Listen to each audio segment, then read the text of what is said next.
Is Guardiola believing what he's saying, or is he creating a clever them against us mentality? I don't think the two are mutually exclusive, are they? I think they come hand in hand. If he believes that there is a conspiracy to condemn Manchester City and an agenda, then he will build a clandestine feel, won't he? A galvanised feel, not clandestine feel. He'll build a galvanised feel to Manchester City. It's us against the world. If he believes everything he's been told, and some of the things that Pep Guardiola talks about, and people will suggest that it's a robust defence, but tragically some of the things he talks about aren't actually statistically and factually correct.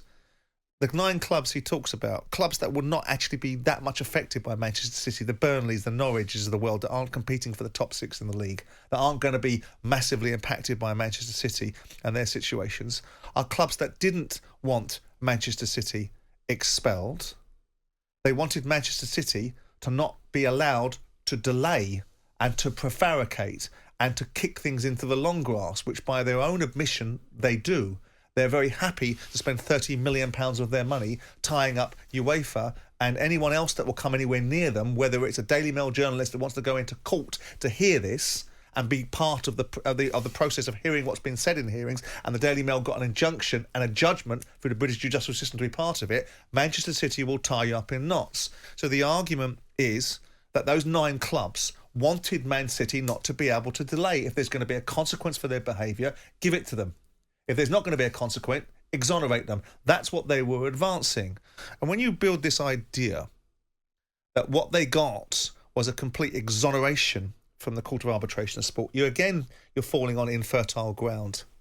And the interesting thing for the Premier League is that a lot of the reasons why they were put in front of the Court of Arbitration of Sport and took their appeal there is because the Court of Arbitration of Sport has certain parameters around time barring. You can only look at certain things that are only 5 years old. So things that would necessarily might have caught Man City in a cleft position were excluded from this.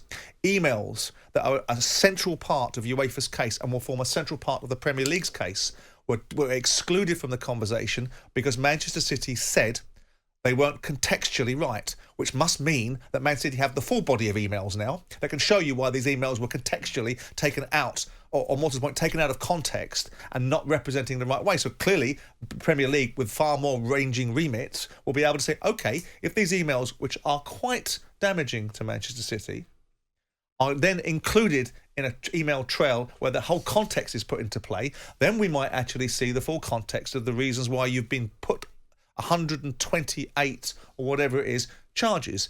In fairness to Manchester City, a lot of those charges are duplicated. Some of them are incidental and they've been put under the wrong reference numbers in terms of how they didn't mow their pitch and so on and so forth. Yeah. But the bottom line is that Manchester City, I genuinely, when Man City came in with money, one of the first games that we played was against Man City, and I remember the headline. It was the haves against the have-nots, right? Crystal Palace were playing Manchester City in the League Cup.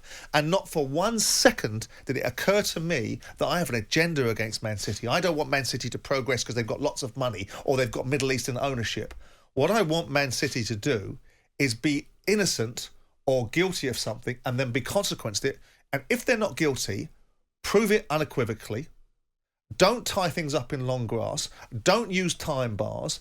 Answer your question. Don't take an attitude that you don't have to answer it, that you bristle at the very sentiment of being asked a question. There is 128, and if you genuinely believe there is a conspiracy theory amongst 19 other clubs in the Premier League, then I'm sorry, Manchester City fans. He's being defined, though, isn't he? Well, and I think he's, by saying condemned, I certainly want them to have a fair hearing. You know, there's 115 charges. And one assumes in this independent hearing that they're going to get every opportunity to clear their name. So I'm not condemning them.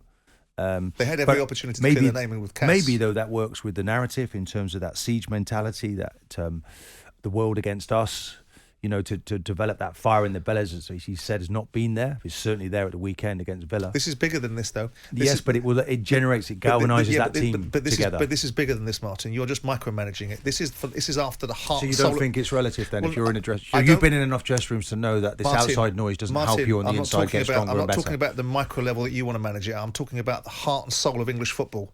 You've got Of two course, things of coming course, down the yes, pike. but in terms of what matters you've got the most successful this week. You've got the most successful. You micromanage it. I don't want to micromanage it. I want to look at the reality of what this means to English football, the biggest league in world football. You've got two things going on. You've got Man City, the most successful team in the last decade, being charged with 115 different rule breaks, and you've got on the other side of the city, Manchester United potentially up for grabs by a state-owned business that already owns PSG. So we've got really big things going on here for grown-ups to look at. And the bottom line is, Man City, Pep Guardiola can go out with his little sentiments about how everyone's trying to pull Man City down because there's a conspiracy theory around the cartel that only wants to keep the top clubs at the top, right? Or they can answer the question, kill it, and make sure that everybody understands, because I believe that there is substance behind some of this. I believe that Man City in its current incarnation doesn't do some of the things it might have been alleged to do previously, but I do believe it has charges to answer. And I'm not entirely sure they've answered them properly, and delaying and sending your football manager out with a defiant reference to Julius Caesar, when really and truly is playing the role of Mark Antony in this instance, is probably not the right way to go. Yeah, and off the back of that, Martin, what do we see? We see Manchester City fans booing the Premier League anthem pre-match against Villa. Having listened to Pep, Yeah, because of they'll the go siege for mentality. So they will look at it from what they in micromanage, as Simon wants to call it. They look at the here and now. How can he galvanise the team? Look, of course, if they are found guilty of this, Jim, it's massive, and even the Premier League doesn't want to be a part of it. This is the Premier League that globally is a huge product throughout the world. We do everything better than everybody else, and suddenly we have a team that, you know, have been found guilty of these charges. So it's huge for our game, of course that. But looking ahead to this weekend, he's using that to galvanise his group, and that is the small picture. do you for think now, the players the bigger pay the picture, blindest yes, of bit course, of it's a attention worry. to it? Sorry? Do you think the players pay much attention to it, Well, if they any? do. I mean, you start to look at players that are coming and going. Do the club get relegated? Of course, it has ramifications everywhere. He wants to settle it down. Doesn't want players distracted and He's and damaging minds the wandering. reputation of the Premier League. He's telling everyone else that will listen out there that there's a conspiracy in this league to do us down.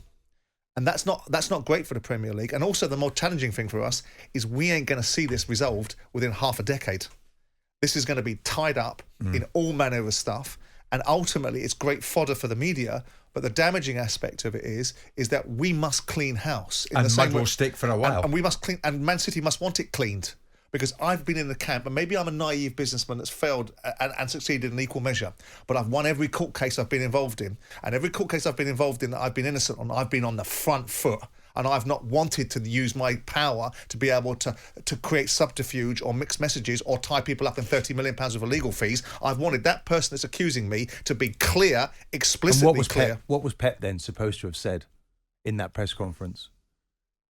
Oh, well, yeah, we'll just roll it over to the lawyers. We'll, This is see how it beyond my goes. pay grades. This is not for me to comment on. I'm the football manager. It is for my chairman and my chief executive to comment on. It's like asking him about financial fair play 3 years ago. It was grotesquely unfair. He did not want to comment on this. He wanted to comment on this. If they hadn't have asked him, he would have answered a question that they didn't ask. So he's using it. How do He's you using feel it as fodder. Daniel Levy will feel about getting a name check? I think he'll laugh at it, quite frankly. But the conspiracy, what Daniel Levy wants, in no uncertain terms, is sustainable football. He wants football clubs to have to run at profits. He doesn't want Daddy Warbucks coming in, whether it's Todd Bowley or Manchester City, being able to break the ecosystem. Now, some will agree with that, some will disagree with it. I'm personally in the camp that football clubs should be having to make profits, so you're not dependent upon individuals or people that choose to own it. There's enough money there, isn't there, to I make also it work, believe for God's that sake. people that own football clubs should be given special dispensation to make investments for the first 3 years. They're changing the model of financial fair play. They're going to say soon you can only spend 90% of your turnover. Then 75. And then 70. I believe that someone buys a football club that's a new football club that they've just bought should have 3 years of being able to spend at a reasonable level that differentiates them from everyone else, and that means that you don't have a cartel mentality. It means that someone can come in, buy a new club and build it and not have to be sat there with a legacy of a smaller club never being able to catch up with the bigger ones. Yeah. But it can't go on I forever. don't agree with that. Cause So- if you're a bigger club and it gets sold every 3 years, goodness me, you're taking the Well, if you okay, Martin. It gets bigger and bigger. Okay, Martin. How many football clubs? It's have an you- idea, but how it's many not gonna football- work. Well, okay, but it's better than having no idea, right? And Okay, how fair many, enough. and how many football clubs Sounds have you? like How many football clubs have you seen being sold for the value that they have? That they really have? One, Chelsea. and that was forced by the situation in the Ukraine. Otherwise, Roman Abramovich would still be sat there. Jim White and Simon Jordan. Monday to Friday mornings from 10 on AM, on DAB, via the talkSPORT app and on your smart speaker. talkSPORT.